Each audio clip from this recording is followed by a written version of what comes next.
Welcome to my second day here in Hong Kong. At dahil catering is life, motherhood is lifer, and TikTok is lifest, naaliw talaga ako dito sa train station nila mga Kamari-Chef. Kasi air-conditioned nga siya. Tapos ang daming tindahan. Tapos well-lit yung place. It's not a scary place eh. Kasi parang may stigma for me na kapag public transport, parang pahirapan. So dito they really made it parang convenient. Tapos well-ventilated siya. So may aircon, merong mga fan, malalaki yung fan nila. Parang na-realize ko yung mga structure natin ng train station sa Pinas. Parang raw house pa siya, wala pang tiles, hindi siya fully furnished, or what I would say, unfinished pa siya na project. From Yau Ma Tei, we rode the train going to Central, and from Central, we rode the train going to the Disney train.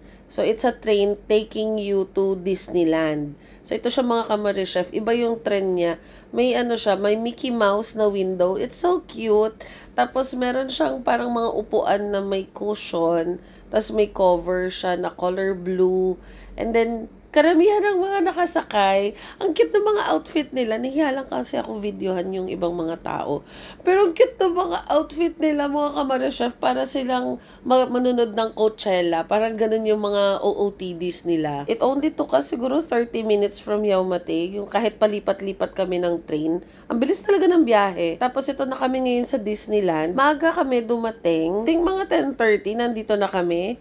So, konti pa lang yung mga tao. Tapos, ayan, picture muna sa entrance. And then, ikot-ikot yung mga mata. So, mga Kamari-Chef, pag pupunta kayo dito, kailangan talaga maganda yung rubber shoes ninyo. Kasi sasakit talaga yung paa nyo, promise. Sobrang layo ng lahat. Kasi ang lawak ng place. Bring a water bottle. There's a lot of drinking fountains here with ice. Lagyan nyo na ng ice yung water bottle nyo. And then, bring a hat or wear a hat, sunglasses, umbrella, and sunscreen kasi napakainit. Ito yung unang stop namin sa right side. May establishment na nakasulat Starbucks, tas another bakery. So, they're selling a lot of pastries.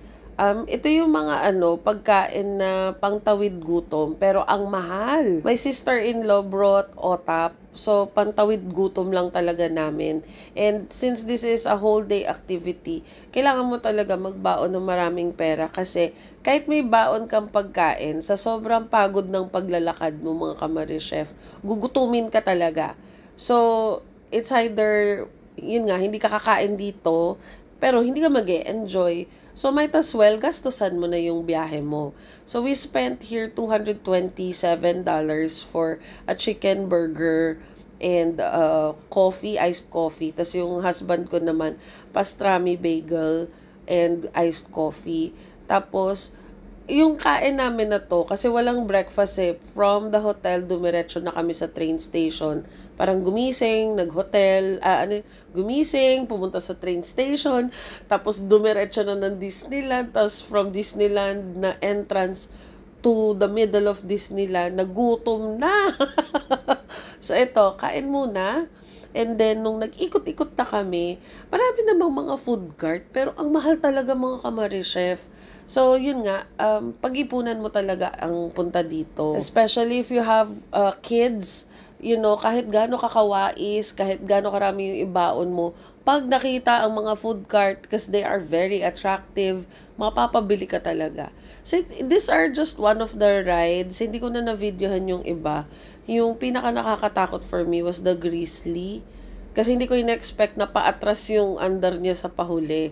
Tapos, yung isa yung parang Star Wars yata yon na parang dark yung place. Basta yun, ang ganda nung trip namin. And then, ang linis ng place, pwede ko umupo sa pavement.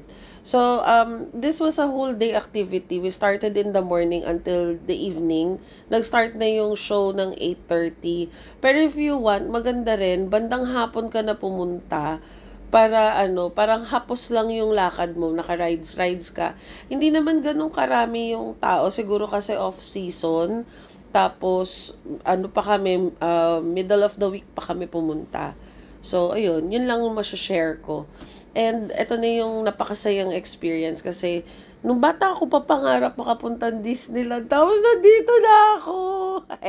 So, ayun lang mga Kamarichef. I-share ko lang. I was not able to take the full video of the fireworks display because I wanted to enjoy it not sa screen pero in person. So, ayan. Saglit ko lang kinuhaan yung umpisa. Tapos, pinatay ko na yung cellphone ko kasi ang ganda talaga niya in person. So, you really have to go here.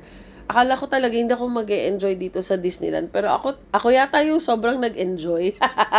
So, yun lang mga Kamarichef. I hope you guys enjoyed. And mag-upload pa ako ng iba pa. Bye-bye!